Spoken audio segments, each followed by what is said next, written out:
working on it here, and a few ideas of what we are doing as a community to try and create more workforce housing in Bend and Central Oregon. But before I get going, I want to introduce the other folks that will be joining us today. Trevor Janik is the Talent Acquisition Manager at St. Charles, and will give us an earful of what it's like to find talent these days and actually find them in a place to work. Not to work, a place to live, along with giving them some work in this market. Chris Davis is Managing Director at Hayden Homes. They do a lot of work on mid-level median income housing, and have done great things in the community to try and resolve this workforce housing shortage. And then Lynn McConnell from the City of Bend to talk about affordable housing and what the city is doing and some of the next steps that are happening right in your backyard to try and help those who are homeless, houseless, in transition, and otherwise. So we're really looking at the full spectrum up to about midpoint workforce. So these are the folks that are your baristas and your grocery store workers, all the way up to your nurses, your fire people, and teachers, etc.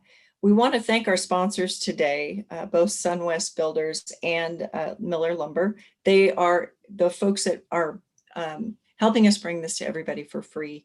And we're really, really grateful for their support to bring this great content to you. But I think that's enough of the introductions. I'd like to start with Trevor to give us a little bit of perspective from the employer's viewpoint, what it is like to attract talent. And then once you get them attracted here, what the encumbrances and what are the obstacles in finding housing. So Trevor, I'm going to hand it over to you. Perfect. Thank you, Katie. I appreciate that. And so let me just preface by saying, I got a couple of points here, and I'll feel like I'm complaining a little bit, but I don't like doing that. But I will finish with some of the things that we are doing actively to try to combat some of these challenges that we do have. But I don't think it's a mystery that our home prices and rental prices are skyrocketing, increasing substantially, whatever you want to put a label on. I have a contact over at Keller Williams, and they provided some data for me. And one of the interesting points of data that stuck out was the median home price. Now, this may fluctuate a little bit depending on where the stats are coming from, but this is from the MLS. And in April 2020, so just right at the start of the pandemic, our median home price in Bend was $442,000. A year later, fast forward, April 2021, our median in price raised over 50% to $651,000, which is absolutely incredible. And as I looked across some of the listings, the listing prices in Bend, offers are going for about 104% of asking price. And in Madras, Prineville, Sisters, Redmond as well, our prices, they're all going over 100% of asking price on average. So I thought that was kind of a interesting obstacle that we're all facing. Rental prices as well. I think gone are the days of the $1,200 3-bedroom, 2-bath house, unfortunately. And we're seeing prices in the $1,800, $2,000 plus range.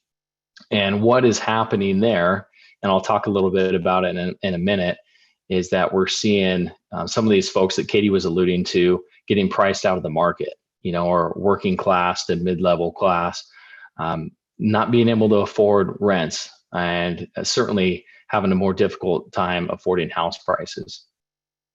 And then I'll throw it in, it's not housing related, but the controversial topic of unemployment benefits and the federal stimulus package that extended those benefits, adding an additional $300 a week. So worst case scenario, if you're getting full-time benefits, that equates to about $16.75 an hour. And we know some of these positions we're talking about don't even pay that much. So, and then I think we're sitting around 6% unemployment in Oregon. And recently we hit an all-time high with our long-term unemployment cases, the highest it's been in 9 years.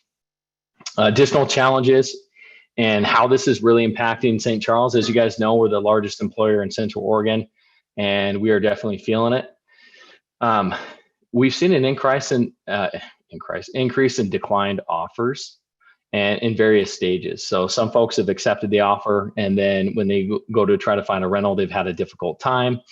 Others have just declined the offer after doing additional research and saying, hey, I just can't afford or just can't find anything in that area. So what we're trying to do is get a better handle on this to see how much this is impacting our organization. So we work with Workday, and we're actually starting to track some of these numbers for declined offers due specifically to housing availability and affordability. Many of you probably experienced a similar thing with the applicant pool. We're seeing a sharp decline. So in 2019, St. Charles had 28,000, just under 28,000 applications total. And in 2 years later, we've seen a 40% drop, and we're trending toward about 16,000, 17,000 applications. So a 40% drop in an applicant pool is significant, but we also have quite a bit more positions than we did back in 2019. So that gap continues to widen. We're feeling the pinch, I would say mostly. I mean, we're feeling the pinch across the board. But mostly with our entry-level to mid-level jobs. We have our environmental services, our housekeepers, food services. I don't know if you guys know, but the cafeteria in Bend before COVID was one of the busiest food service establishments in all of Central Oregon. And so with that being said, we have a lot of staff to keep that running. Certified nursing assistants, medical assistants, x-ray techs, farm techs, you name it. We're really seeing a difficult time getting applicants to apply. Seeing 1 to 2 applications is not unheard of, whereas we used to see about 25 to 30 per requisition. So many of you heard in the recruiting world that post and pray methodology. It really does not work any longer, and we're having to do things to try to attract some of those folks. And I'll get to that here in a second. And we're also seeing, as far as turnover, with a much smaller applicant pool and a little bit higher turnover numbers, it's more and more difficult to fill that staffing gap. And the number one reason that we're seeing right now for turnover at St. Charles is for relocation purposes. So what are some things that we are doing about this? I'll go high level here, and this is not an all-encompassing list, but I have a couple of points. First and foremost, we're looking at what areas can we build our own programs. So some of you heard the phrase grow your own. We are doing some of that. And there's a couple of different programs we have in particular. You may have seen or heard a social media campaign recently. It was a very short campaign. Advertising our CNA trainee, and that's certified nursing assistant. So we have a program where we pay for people to go through the training. We pay for their training, and we pay for their certification and testing costs. So everything's taken care of, and it's really been a huge success. We started this last year, but we said, hey, we got to do something different. Experienced CNAs just aren't relocating to this area. So we got to look at growing some of our own. We are working on RN residency programs as well. We should be opening that up a little bit later this year to external, but that's really to take brand new RNs, no experience, and training them on various units. And then we also have some more highly specialized positions that we're doing cross-training programs with, which is helping tremendously. A sourcing plan. When you look at your sourcing plan, I would highly recommend you include social media, Google Ads, direct mailers. You're probably getting a number of emails and phone calls from what they call recruiting marketing firms. Those are becoming big in this day and age, and they'll help you with your sourcing plans, help you with search engine optimization, all of that stuff. But you should be including social media in your campaigns. And if you do not have a budget for recruiting, I'd highly recommend building that into your business line. Compensation philosophy. About 2 years ago, we built out our comp team, which does a fantastic job. and we do annual market analysis to try to keep up and follow the market the best we can in regards to rates. So we want to stay relevant. We want to be further on the leading edge than the lagging edge. And we look at all positions, and sometimes in the middle of the year, if a position's moving really fast or demand's really high, we will review positions mid-cycle and possibly make adjustments to that. So we have a really aggressive compensation philosophy, and we want to make sure that we're paying well and to market the best we can for all the positions. And then we recently just started some groups. We're looking at remote work. So that's a really hot topic right now. I've been on probably 5 other webinars just on this topic in the last 2 months. And that's really around remote work and how our employees are demanding or asking to work differently. And many of us have gone to this remote, working from home, but we're also seeing folks who want to, based on the housing prices and just the lack of affordability, we are seeing workers desire and want to work outside of state lines. So we're working on a strategy. We're looking at kind of opening our borders outside of Oregon to see what positions make sense. And we just don't want to fall behind. And if you're not allowing any remote work for positions that otherwise can be remote, you might risk losing those people to other employers that embrace this philosophy. And other things too as well. Consider paying for employees' tuition programs, apprenticeships, testing costs, recertification costs, for more or less a retention strategy to keep people around, to let them know, hey, we want to help you out. We want to develop you. So that should be another consideration too as well.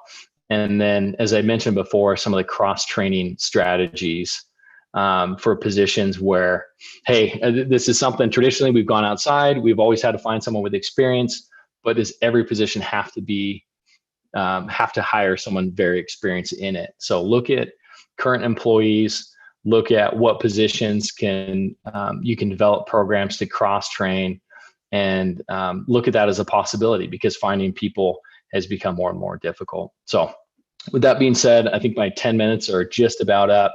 These are some of the things that we are working on now. Would be happy to share more. Hopefully the Q&A will ask some good questions as well. But certainly connect with me on LinkedIn. I'm a recruiter, so go ahead and send me an invitation there, and be more than happy to talk with you after this call too as well. So Katie, I'll hand it back to you.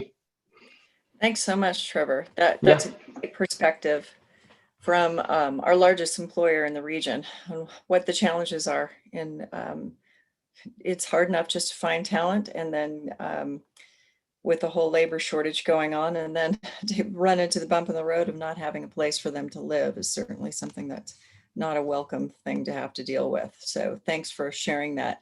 Just a quick reminder, everyone, if you have questions, I'm monitoring them in the Q&A section, not the chat section. So make sure you put them in the Q&A box there. All right, so Chris Davis is up with us next from Hayden Homes. Hayden has done a lot of work in our community trying to build workforce housing, that midpoint market for folks who are just starting off or in middle of their careers, and has a lot of perspective from a developer builder standpoint on the difficulties of making things affordable, making enough of them, and making sure the community has that mid-market product. So Chris, I'm going to let you take it away. Thanks, Katie. Chris Davis, I'm the managing director with Hayden Homes. And, to Katie's point, we've been in this market over 30 years now.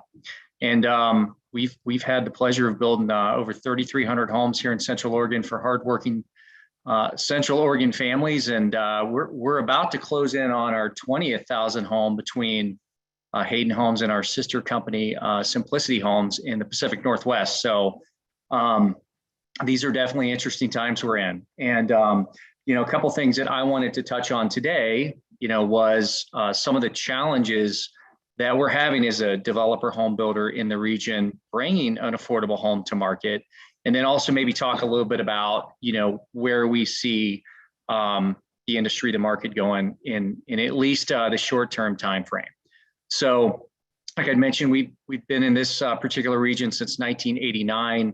We're currently building in Redmond, Bend, and Sisters. So really all three cities we have active communities in right now where we're serving our homeowners.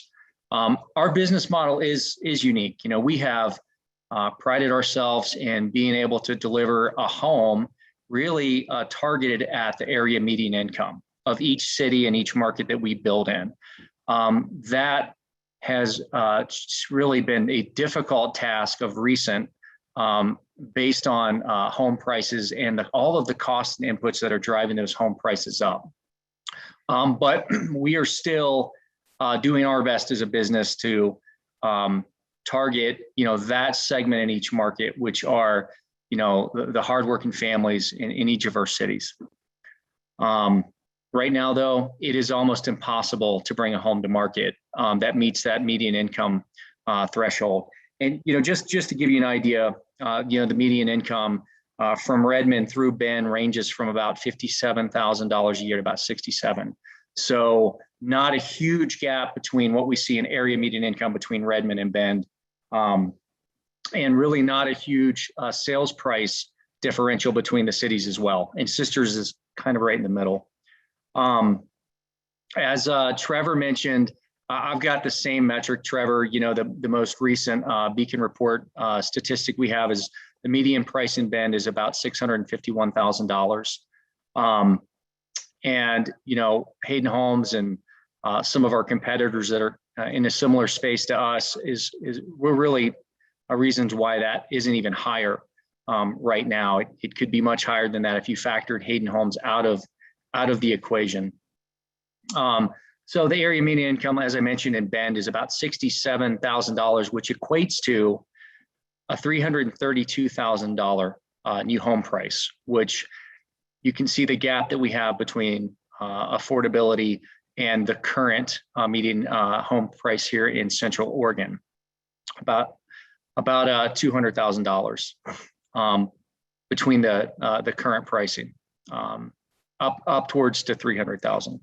So we've seen year over year new home price increase in this market to be hovering around and slightly above about 33%. The current starting price for one of our homes in Redmond are the low fours right now, and we're really struggling to bring that price down anymore because all the costs that keep coming up. And a few of those primary inputs that are really putting a lot of pressure on all of the builders in the market are really land, lumber, and just low inventory. So I imagine, you know, probably everybody on the call has had some exposure to the increased lumber pricing that everybody's seeing in the market right now. And to kind of set the stage for that, when we incur a $1, let's say, increase on a raw material, that typically equates to about twice that in terms of price increase, just based on the carrying cost, the construction financing, and all of the other financial interest related to building a home. So each dollar equates to $2 to $2.50 from costing the sales price of a new home.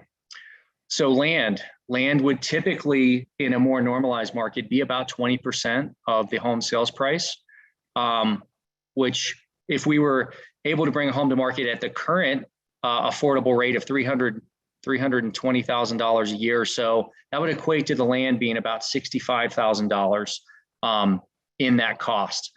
We are seeing finished land in Central Oregon transact at much closer to about $150,000 per lot. So again, huge disparity on what it costs right now to purchase and develop the land required to put a new home on.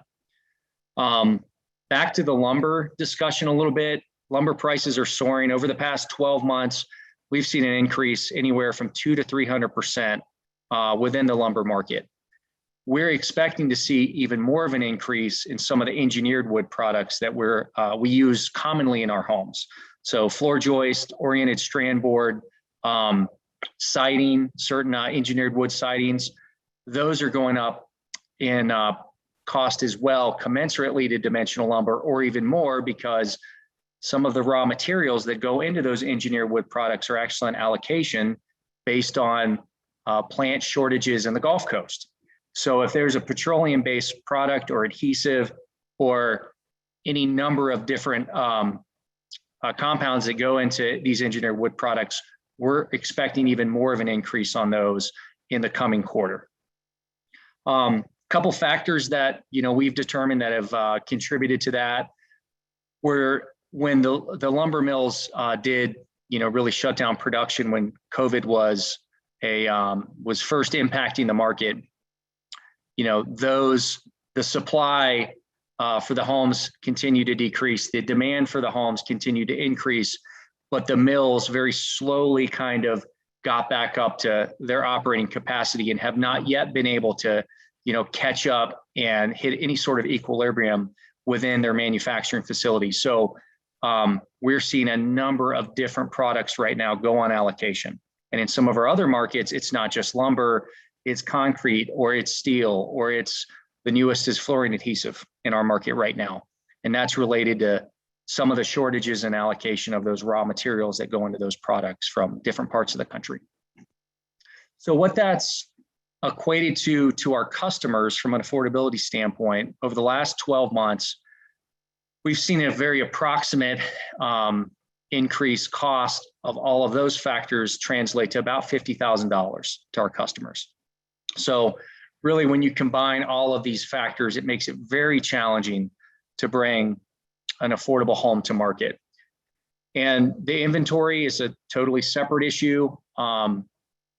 Following the housing trends over the past 12 months, we really haven't seen the housing supply in our market get beyond 2 weeks. There's maybe 2 weeks supply at a high point. We're seeing 1 week supply on the market right now in Bend, Sisters, and Redmond, and it just doesn't seem like that's going to let up anytime soon. So a few metrics to share with you there. The Oregon Housing and Community Development Report from March of 21 stated that the state of Oregon needs approximately 584,000 new homes to be constructed over the next 20 years, which would average out to about 30,000 homes a year. Well, in the last 5 years, we have built less than 20,000 homes, or about 5,000 homes a year. So talking a little bit about where the future's going, we feel that that's going to be a very challenging goal to try to catch up to and maintain pace with what the Housing and Community Development Report had laid out in its findings, especially with all the pressures that we're feeling right now. So the only other thing I'd want to comment on that is creating an additional headwind for developer builders are the permitting and cycle time, the permitting review times. Those cycles have expanded significantly. So here locally, we had seen permit review times between 3 and 4, maybe 5 weeks. While the municipalities are dealing with their own challenges, which has created expanded permit review times in some cases between the 3 municipalities as long as 10 weeks, depending on the circumstances. So just a lot of contributing inputs that make it very challenging for us right now. And I feel like I've kind of talked enough there. I'll take a break and turn it back over to Katie. Thanks, Chris. A lot there. Appreciate your perspective. Lynn, you're bringing up the third presentation on affordable housing. Go ahead. I am, and like any good city employed bureaucrat, I have a PowerPoint, so I'm going to share that. Hopefully everyone can see this in front of you and hear me okay. So I'm Lynn McConnell. I'm the Affordable Housing Manager for the City of Bend, and just wanted to kind of first start off with a little bit of a lay of the land on employment. Hopefully everyone can see this okay. There's a handful of realities here that I think are super important that both of the previous speakers touched on a little bit. Number one is the first graph on the left here. It's one by the Oregon Economic Analysis blog, Josh Lehner. And you can see that the lowest income folks were most hard hit by the current COVID pandemic. And this is not a surprise to anyone. This is our tourism economy and a lot of hospitality jobs, as well as others. These are also very customer focused positions as well. And so when these positions have returned, not everybody is ready to come back because of the health aspect of it. Folks are out in front of people all the time, potentially because there's no childcare or school availability when that job was offered. And also, I think as we as employers shift our focuses, some of these job dynamics have really changed. What you were expected to do, let's say when you were at the front desk previously, really doesn't transition well always to things like accounts payable, right? Not always the same skill sets in how we as employers are changing our needs as well. So I think this presents a really phenomenal opportunity for employers to talk with their potential applicants about what do you need? What do you need? What's it going to take for you to say yes to this position? Is it flexibility? Because I think that, you know, a lot of us kind of enjoy working from home. And if that's a possibility, then certainly would hate to pass up some good applicants for that. How many days at home is ideal for you? And what rate of pay do you need to come back? Another kind of, I guess, piece to put out there is that the unemployment rate now looks a little different than it did. And I'm going to give you an example. Let's say that there's a 2-spouse household with kids at home where dad was out working in the workforce and doing his thing. He got laid off by, during the COVID timeframe. And rather than just him looking for work, perhaps his spouse, who was previously at home with the kids, is also looking. One of them has to find a job, and maybe they don't care who it is as long as somebody's bringing home a paycheck. That inflates our unemployment rate a little bit. And examples like that, I think, really are important to keep in mind. It may be a tighter employment market than what we're seeing the numbers show because of some of the dynamics with COVID and how things are changing. So just wanted to kind of keep that in mind as we move forward. I think it's always important when I speak to groups to talk about what is affordable, what is workforce housing, what does all this look like?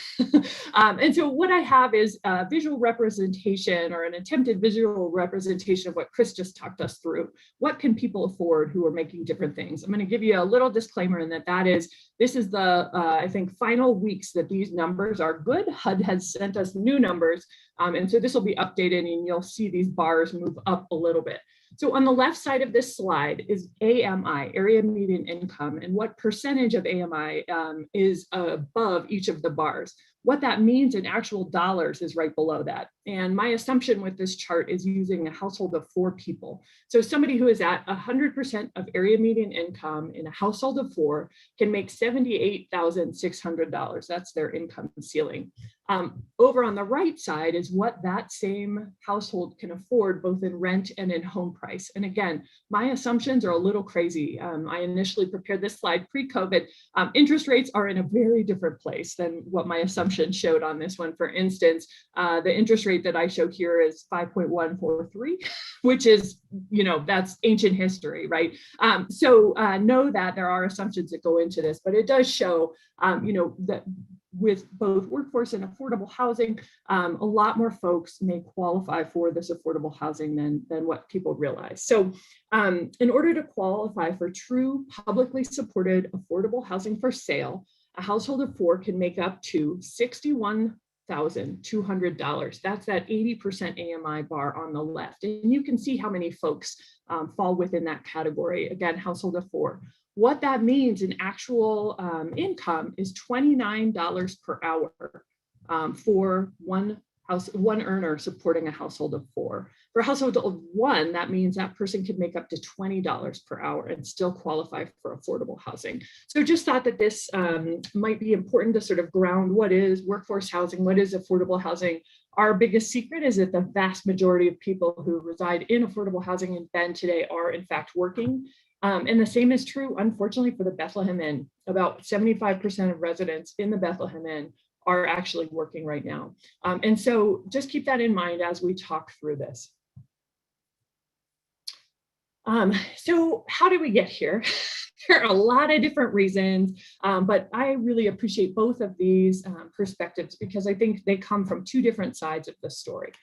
So I'm gonna put out a statement here that's a little bit bold for a city staff person to make, and I am very hopeful that somebody out there listening to this call can prove me wrong, and that is right now affordable housing cannot be developed in Bend without a subsidy. It's just not possible. Please tell me if you are finding another way through that. That would make my year. But for now, here we are.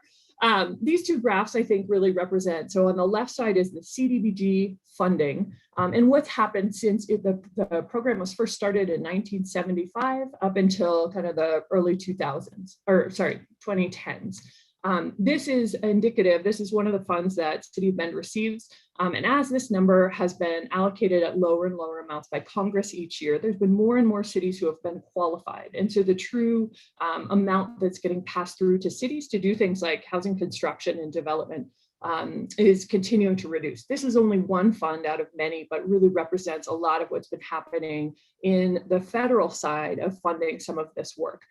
Similarly, and I'm going to tell you that the slide on the right, take it with a grain of salt. I've seen some other examples that are very comparable, but within a couple million of that 5.8 number. So you can see that each decade, each blue bar represents a decade and how many homes total, not just affordable, have been built by decade. It starts over in the 1930s and ends in 2019. So you can see that of the 5.8 million that we built nationally, that is substantially less than ever before. Really, we're going back to Depression era timeframe with how much we've built. Even if you are to take this with a grain of salt and add on a couple million, it's still well below where we need to be and where we should be. And in Oregon alone, in the first half of the last decade, we underbuilt about 150,000 homes statewide. And we know that that is true in Deschutes County as well. So this is coming from a lot of different angles. It's not a problem we're going to be able to untangle too quickly, but we are working on it.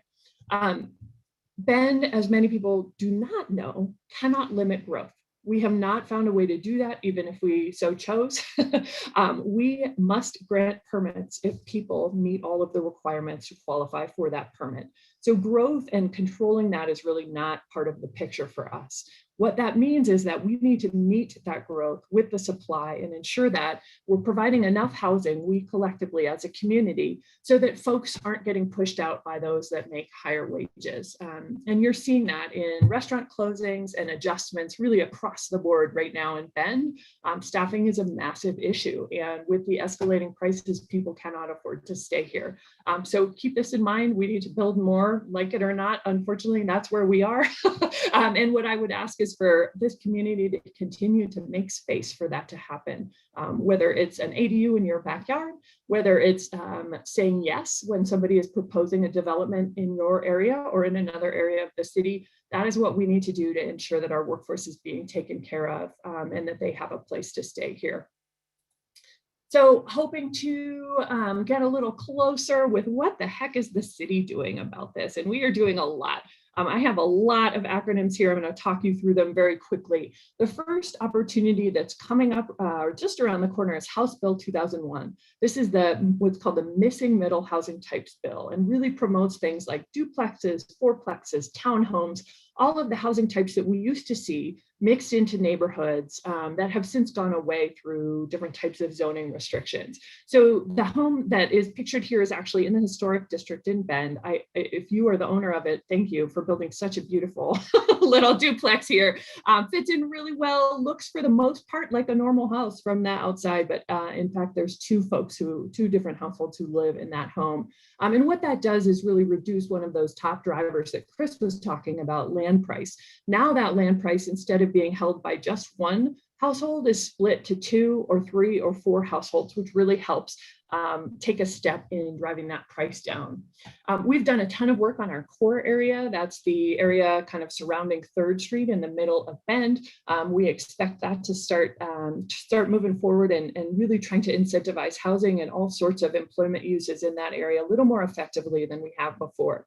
We're working on a lot of planning documents that set us up to determine what our true need is.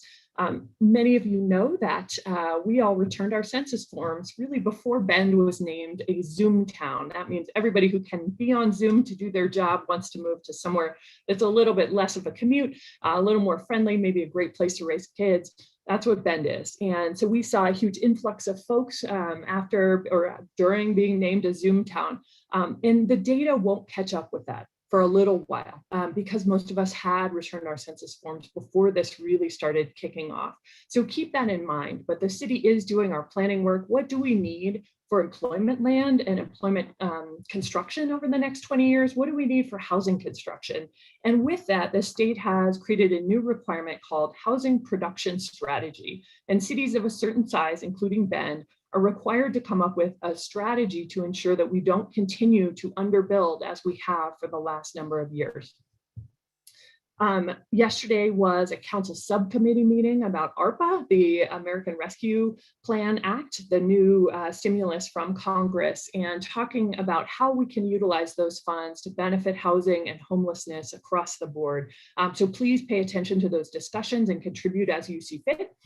CIP alignment. CIP is our capital improvement plan, and thanks to many of you and the great work of the chamber and others, we have a new transportation bond. Here in Bend, transportation buys housing.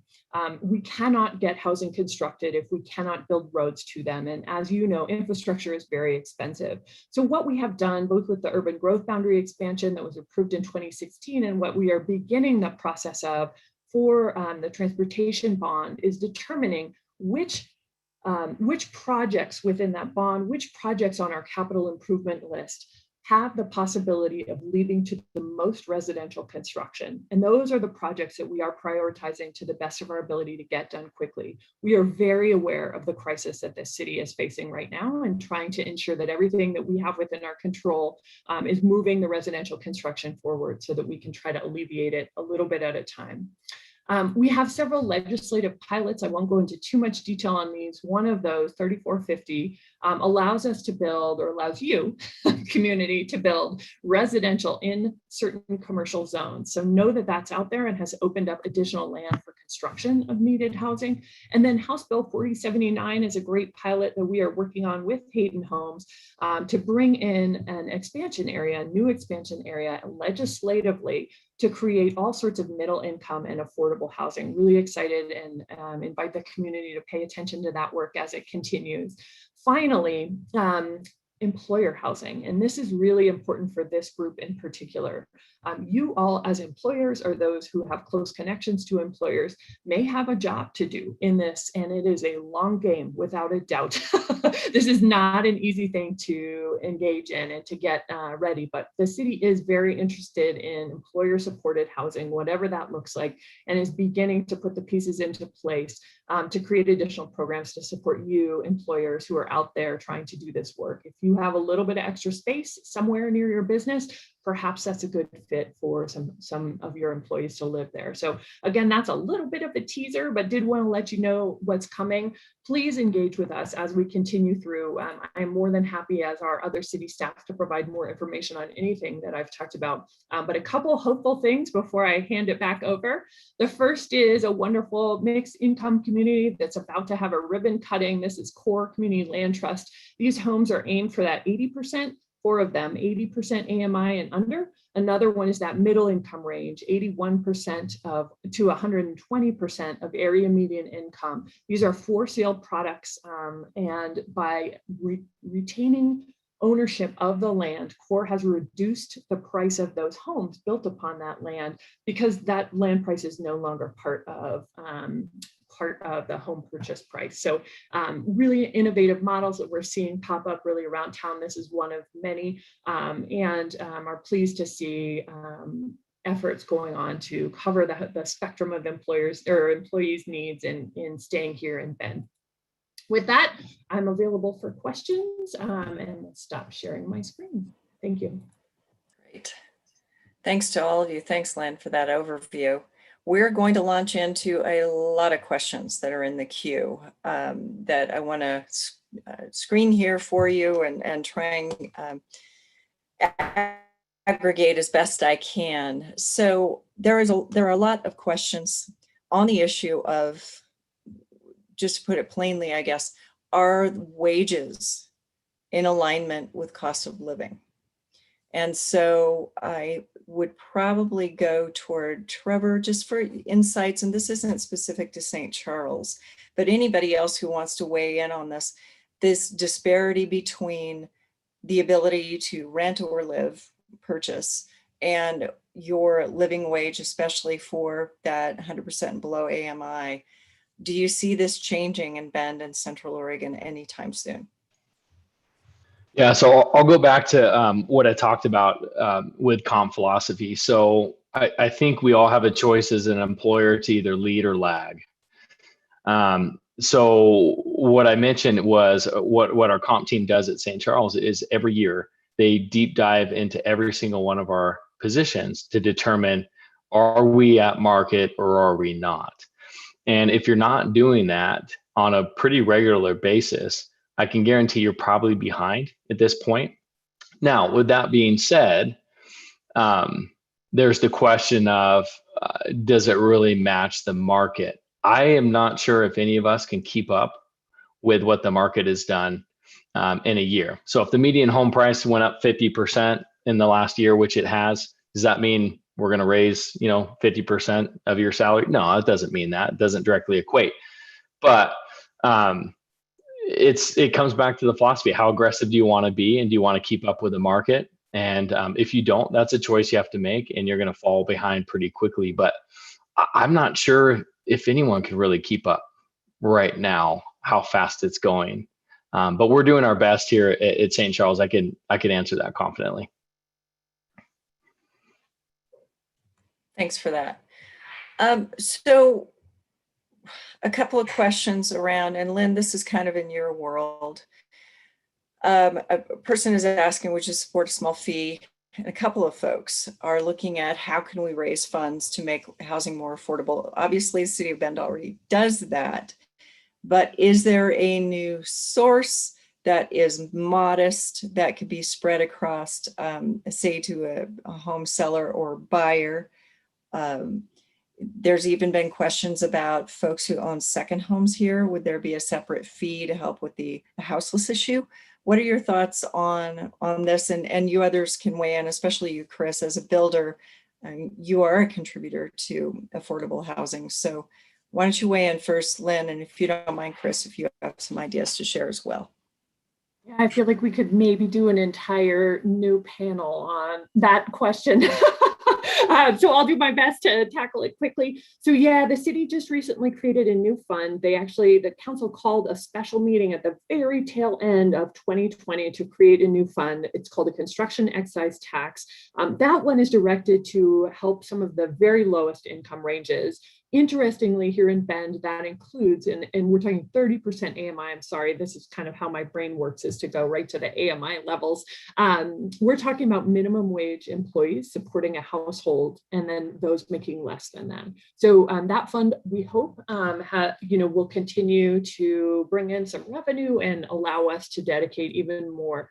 We have two existing funds. One of them is the federal dollars that I showed that graph of earlier, CDBG. We get about $500,000 annually that we put out into the community, minus a small administrative fee. And then our Affordable Housing Fund, which many folks know has been in place since 2006. Council is very aware that there's a need for additional revenue to be created to support this work. We are at that level where it just probably needs to happen. However, we haven't dug into all of the ins and outs of what that's going to look like yet. And so that would be a phenomenal engagement opportunity for this group. If you have ideas, if you have thoughts, if you would like to provide some direction to council, please send them an email or reach out directly to have that conversation with them on how the best way is to do that. Because I think that while the recognition that there's a need to have some additional revenue is out there, there's a lot of different ways we can take that. So that is probably where I'll stop with that one. Okay. Yeah, you're right. We could do a whole new webinar on that. Chris, do you have any insights on this?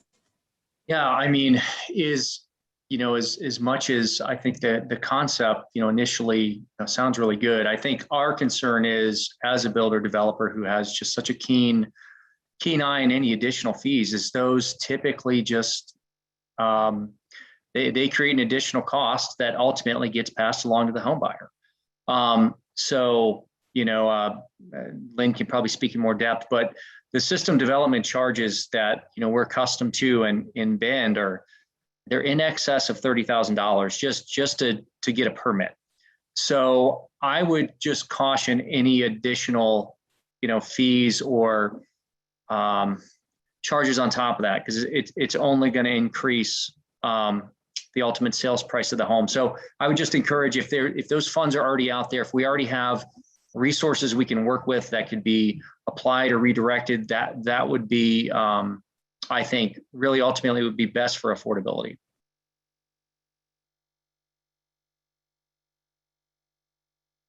Thanks for that. I'm going to lump two questions.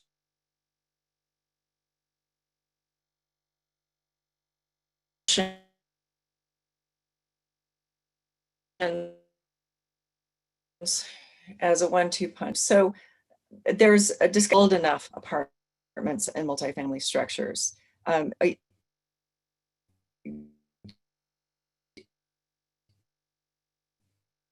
Is there a lack? Do we have the capacity, the land, and the opportunity? Are there enough builders here to actually construct what we need? And then, is there a different way that we can look at construction that trends away from traditional sites, 3D printing, for example? I've seen a couple of articles on that. So the first is, are there enough builders? And the second part is, are we using new technologies and new methodologies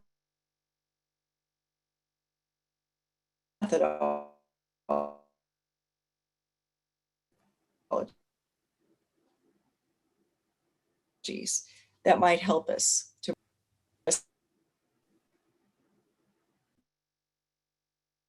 I'm sorry, I'm not sure if that was directed to me, Katie. I don't know if anybody else had a hard time hearing you, but Yes.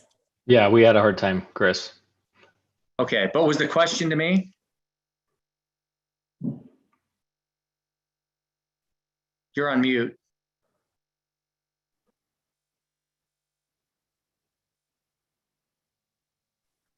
Can you hear me now? I believe you're on mute. Am I a little clearer now? For some reason, my.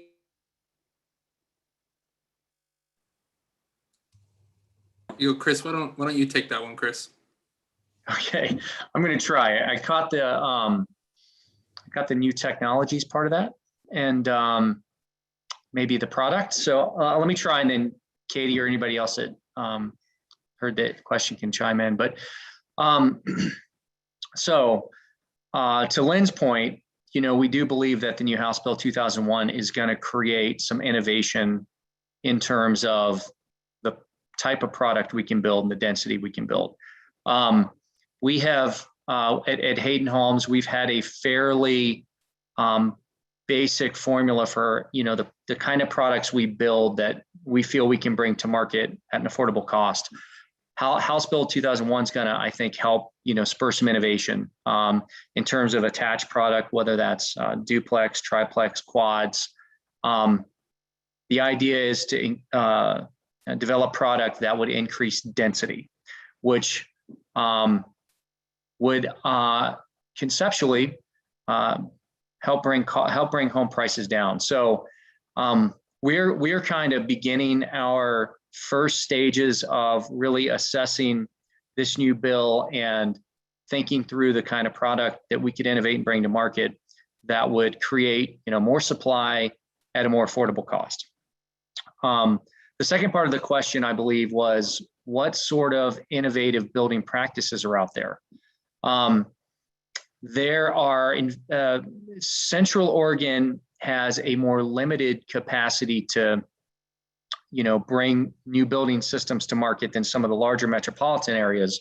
But I'll tell you, we are starting to test the limits of what we can do in the market right now. For example, in 2 of our Redmond communities, we are helping a wall panel plant really start to dial in their processes and manufacturing practices to help us panelize walls.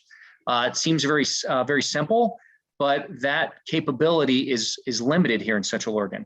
So I think as labor continues to be constrained and building costs go up, it will drive some innovation. The more we can panelize and reduce the burden on the local labor market, the better we're going to be able to bring a home to market that's closer to that AMI.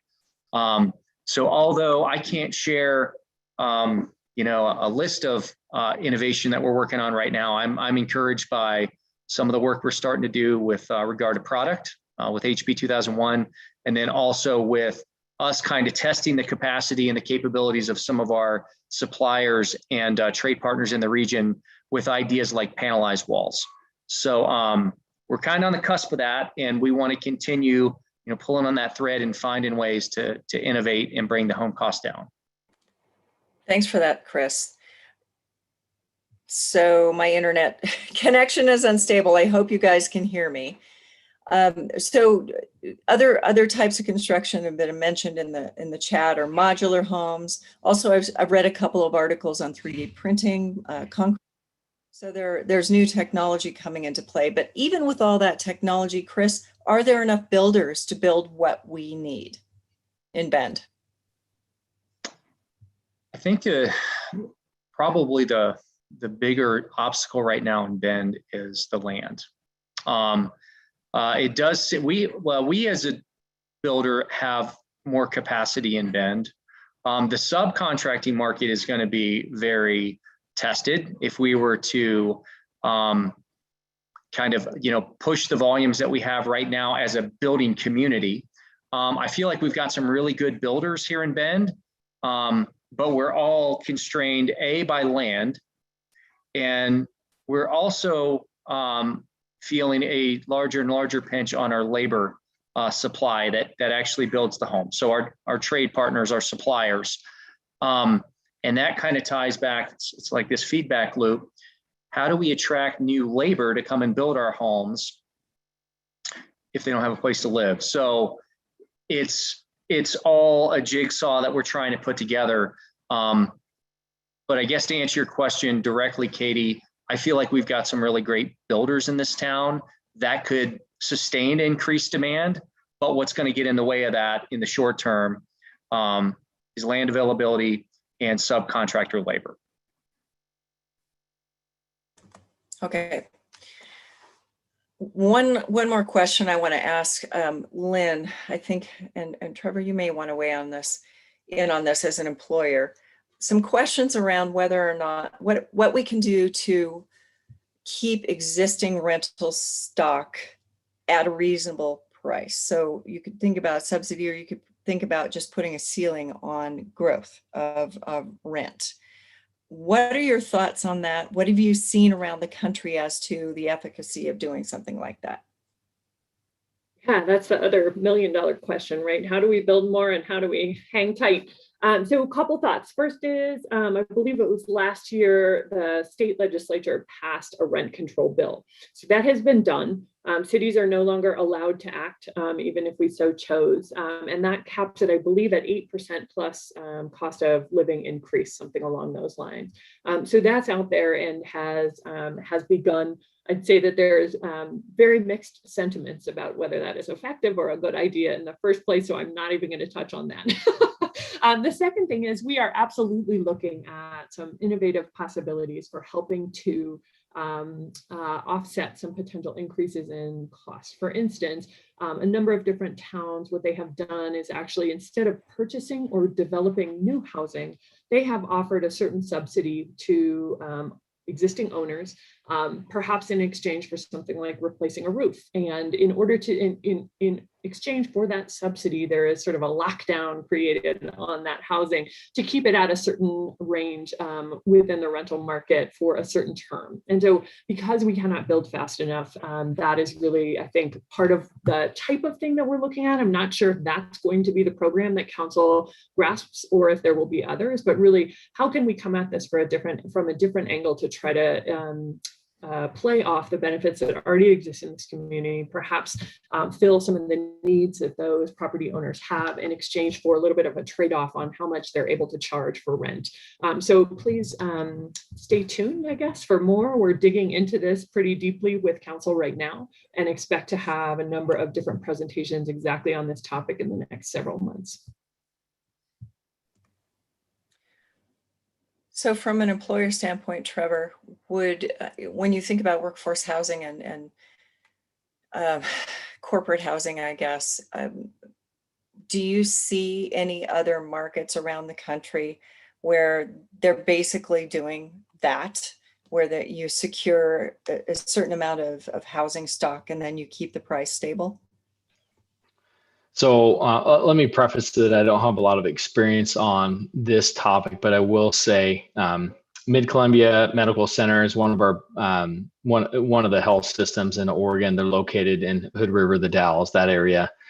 And years ago, because of the lack of housing, they decided to go into corporate housing and provide, those affordable flat rates. We have not gotten to that point. I am, it'd be something for our CFO and our executive team to explore. But the way that it's going, it might be something we might have to be forced into. But again, this is not an area that I'm super well versed in. So I'd probably defer back to Lynn and her answer on this one. That's great. And again, it's just looking at trends across the country, what has worked, what hasn't. Somebody also in the Q&A section said, look, rent control hasn't worked in other markets because small owners of property sold out rather than having to cap their rents. And that puts constraints on the supply. I mean, there is no easy answer. I call it the silver buckshot, not the silver bullet. It is going to be something that takes a lot of approaches. And the last topic I want to just touch on here is this whole notion of density versus continually expanding the urban growth boundary. So in Bend, I understand it costs 5 times as much to put in utilities because of the lava and getting through it than it does in other places with more amenable soil. And so even if you had nice soft soil to put stuff in, it costs so much money to bring new land on board. So we all know that it's an expensive proposition, also necessary because we need a little more breathing room. And I know the city is looking at that next urban growth boundary expansion. But in the meantime, the city is doing a lot of things to make more dense development that encourages that median income earner up to market price, a place that is well served by transit. And I'm talking about the Central District and some of the areas in the New South area and north of town, where we're trying to make it accessible, walkable. The price range varies significantly so that you can incentivize builders to hopefully to allow for that entry-level rent or housing all the way up to median and above. So I just liked your insights on this notion of Bend becoming a little denser in certain areas like the Central District.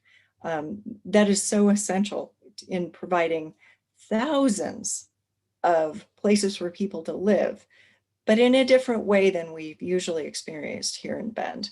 What are your perceptions on that? And whoever wants to start, go ahead. I'm happy to jump in. So it looks like nobody else is unmuting.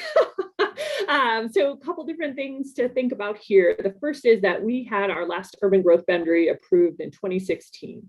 And the first houses that came from that urban growth boundary expansion were just opened up for residents within the last, I want to say, 6 months. It takes a long time to get through not only that process, but then the planning. How are we going to get the roads and the sewer out there? Sometimes the costs of that infrastructure are too expensive for private development to bear. They cannot build a Reed Market, all the way out to who knows where. And so there's sort of this give and take with cities and private development to try to figure out what's the right level so that we aren't putting all the costs on the builders and therefore stopping all development because it's not possible. What's our role in that?